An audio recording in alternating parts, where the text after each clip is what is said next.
se desenvuelve la historia del sindicato y la historia de Pecoe, porque conmigo marchó Pecoe. A ver, yo nací en Roncesvalles, Tolima, digo, donde nació el Cóndor de los Santos, nací yo también, y eso queda, me venía a pie hasta acá, hasta Bogotá, y queda 3 días de acá de Bogotá. En Roncesvalles cursé mi escuela primaria, estudié en el Guamo, Tolima, en la escuela rural. Me formé como maestro de escuela rural y después estudié escuela regular en esa época, más tarde escuela normal superior en Ibagué, y llegué aquí a Bogotá como maestro de escuela. Desde la escuela primaria, desde la escuela rural hasta la universidad, profesor universitario, dentro y fuera del país. Estuve trabajando. ¿Y todo se escribe así? ¿Cómo? ¿Y todo con H?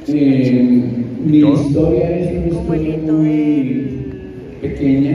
tema de la Yo soy de origen campesino profesionalización docente. y es ¿Cómo se conveniente dice? que de pronto Y siga ayude a grabando. Ya leí. recontar la historia nuestra aquí en Bogotá, porque la historia nuestra marcha paralela con los partidos políticos liberal y conservador y con el Partido Comunista un poco y con la Iglesia Católica, Apostólica y Romana, porque concordato del siglo pasado signó la Iglesia Católica y asignó a la Iglesia Católica el papel de la formación de los estudiantes, de todos los estudiantes de las escuelas públicas y de las escuelas secundarias.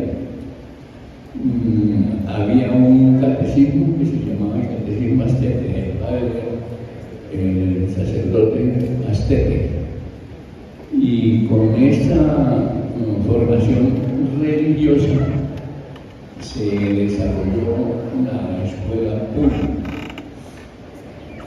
Al lado de la escuela pública se desarrolló también el movimiento de izquierda en Colombia, parte del movimiento de izquierda. Se formó Alberto Carvajal, hijo de un carpintero en el departamento, en el municipio de Roncesvalles, Tolima. Allí hicimos las casas de ese pueblo, la iglesia, y desde entonces me dediqué a la educación, me dediqué como maestro de escuela. La época de la violencia, en esa época de la violencia, cuando mataban liberales y mataban conservadores, bueno, como ahora, lo que pasa es que en esa época era muy caracterizada la confrontación entre liberales y conservadores. A los conservadores les decían chulavinas y a los liberales collaneros, rojos collaneros. Esa fue la asignación. Cuando yo llegué aquí a Bogotá, por primera vez al Palacio aquí en la Plaza de Bolívar, ahí estaban en una asamblea, yo había entrado al distrito, se me había olvidado decirles cómo entré yo de maestro de escuela. Me dijo el secretario de educación de entonces, que eran o liberales o conservadores, me dijo: usted sabe rezar. Y yo, sí, claro, yo sé rezar. Entonces digo, mire, ahí está la catedral, vaya, rece, a ver si le sale su nombramiento. Yo soy un martes. Entonces, Entrevista y ese y así maestro, había en ese momento había conmigo como 20 maestros más y todos entramos y empezamos a trabajar. Y yo empecé a desarrollar mis actividades como maestro de escuela en una escuela pública de Bogotá.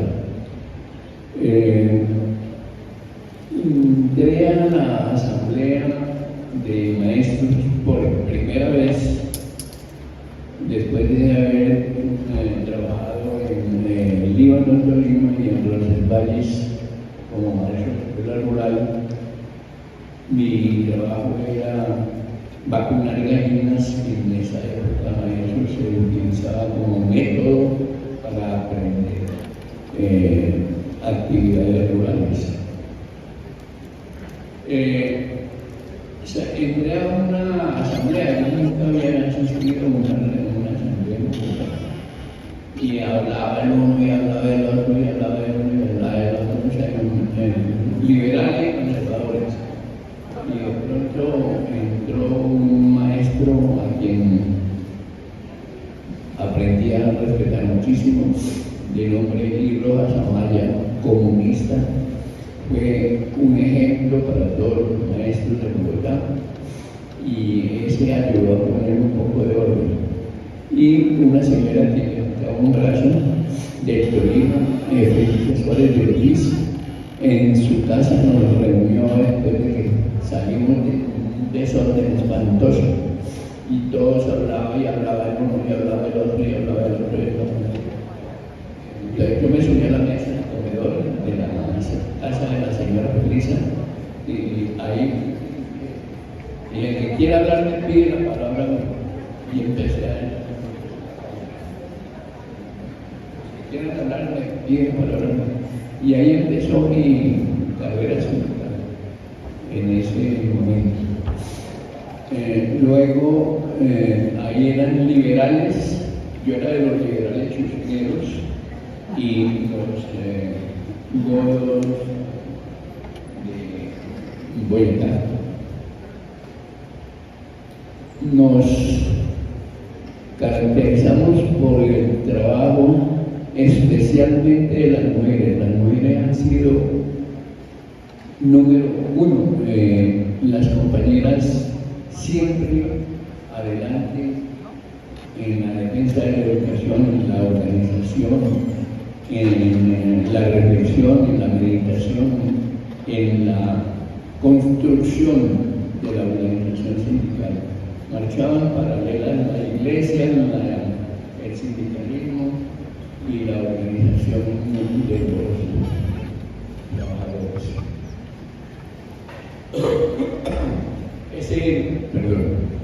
Ese trabajo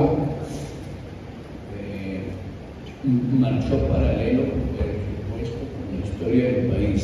Les recuerdo que aquí en Colombia había departamentos, intendencias y comisarías, y los maestros de las intendencias y de las comisarías eran maestros nacionales, los demás eran maestros departamentales.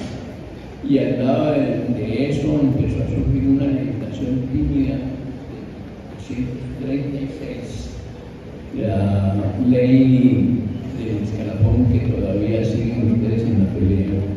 Pues yo también, porque yo soy parte, nunca me he desligado de la lucha de los educadores. Ha sido un honor para mí ser dirigente sindical del magisterio.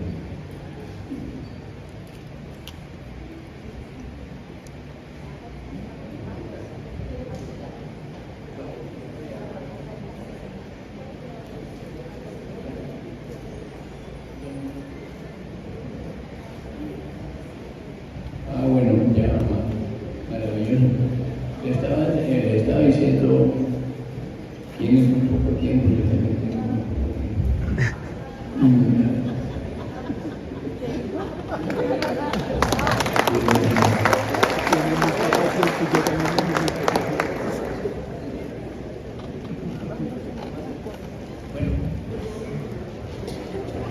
sobre la marcha del agua.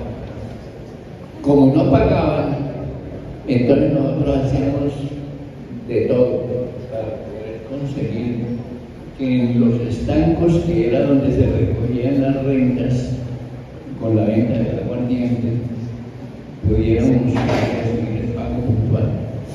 Y los estanqueros en todo el país eran los que recogían, vendían aguardiente y con eso pagaban los maestros. Cambiaban aguardiente por enseñanza, por estudio. A ver, para sintetizar. La escuela primaria en Bogotá, la escuela primaria de la costa, todas las escuelas primarias tenían una característica, y era la característica de la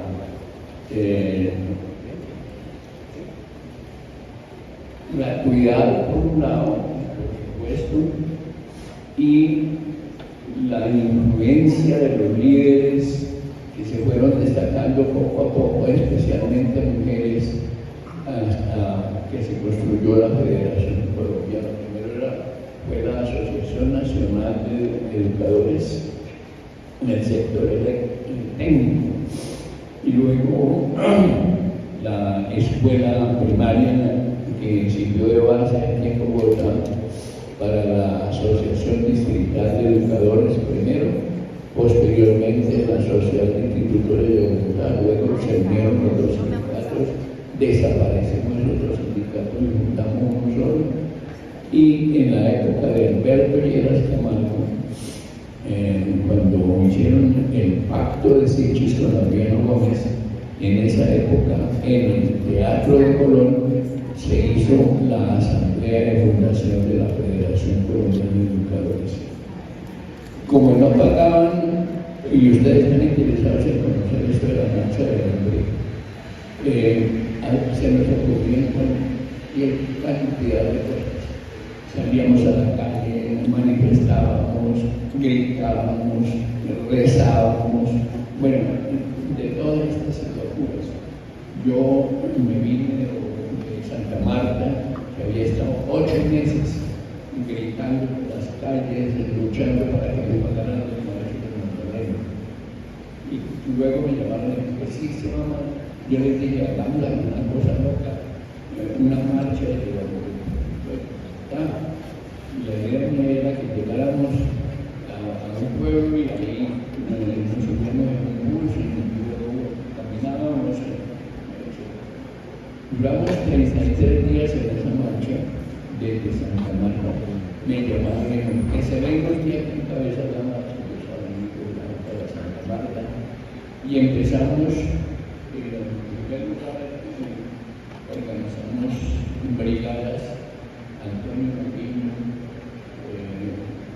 Francisco de Paula Santander, Simón Bolívar.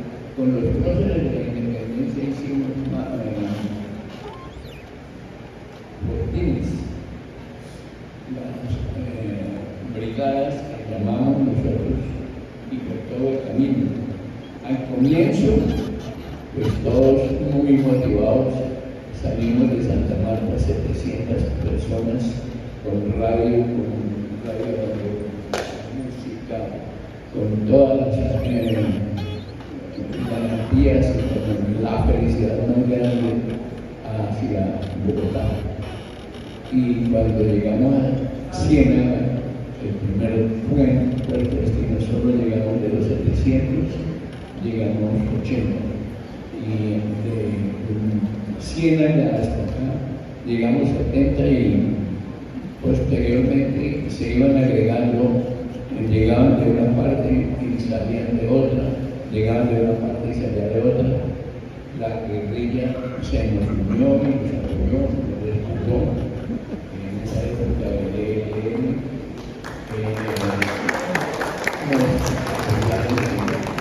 estuvieron comprometidos con nosotros. Y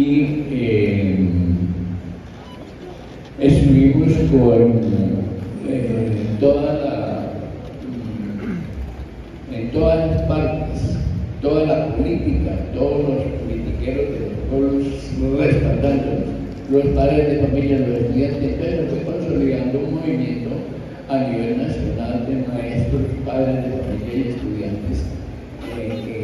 Ese fue el fortín de la caminata. Caminábamos, calculábamos, yo empecé a calcular, a orientar por cada 24 horas en la caminata lográbamos 20 kilómetros. Ese era más o menos el promedio. Caminábamos 20 kilómetros. Y los sacerdotes, todo el mundo, los campesinos alrededor del camino, nos regalaban gallinas, nos regalaban carne, nos regalaban comida, por todas partes, hasta que llegamos a Bogotá. Después de 33 días y de haber recorrido todos los pueblos que hay de Santa Marta hasta aquí, vinieron periodistas, vinieron escritores, vinieron investigadores de todo el mundo, vinieron a examinar qué era eso de la marcha del hambre. Y ese fue el nombre que pusimos, marcha del hambre, porque tenía toda la caracterización, tenía toda la esencia de lo que estábamos viviendo. Y de la marcha del hambre en la época en que ya llegamos a Bogotá, de todos los pueblos nos acogieron, mucha gente. Y llegamos al Palacio de San Carlos, estaba el presidente Carlos Restrepo, y el presidente Carlos Restrepo, por supuesto, él es liberal, y se enfrentó al gobernador del departamento de Magdalena, conservador de nombre Manuel Orozco Pandini. Y esa disputa entre liberales y conservadores se proyectó al magisterio para el interés de los investigadores del magisterio. Esa división político administrativa de la dirección de los educadores se proyectó liberales, conservadores, y siempre estuvo allí. Entonces no fue una división tajante entre izquierda y derecha, fue una división inicial entre liberales, conservadores, y cuando había un congreso se reunían en uno de los liberales en el territorio para programar y proyectar la dirección principal de la federación. Esas divisiones que manteníamos nosotros se fueron disipando y se fue consolidando un movimiento clasista, porque esa era la consigna que teníamos en pueblos muy pequeños como el Espinal, por ejemplo. Hacíamos reuniones clasistas, en donde era el trípode maestros, padres de familia y estudiantes. Y desde entonces se fue proyectando a través de la historia, por todas partes, y ahí se consolidó ese equipo, maestros, padres de familia y estudiantes. Desde entonces, no sé, ¿ustedes quieren alguna cosa para preguntar? Gracias, un aplauso para Alberto.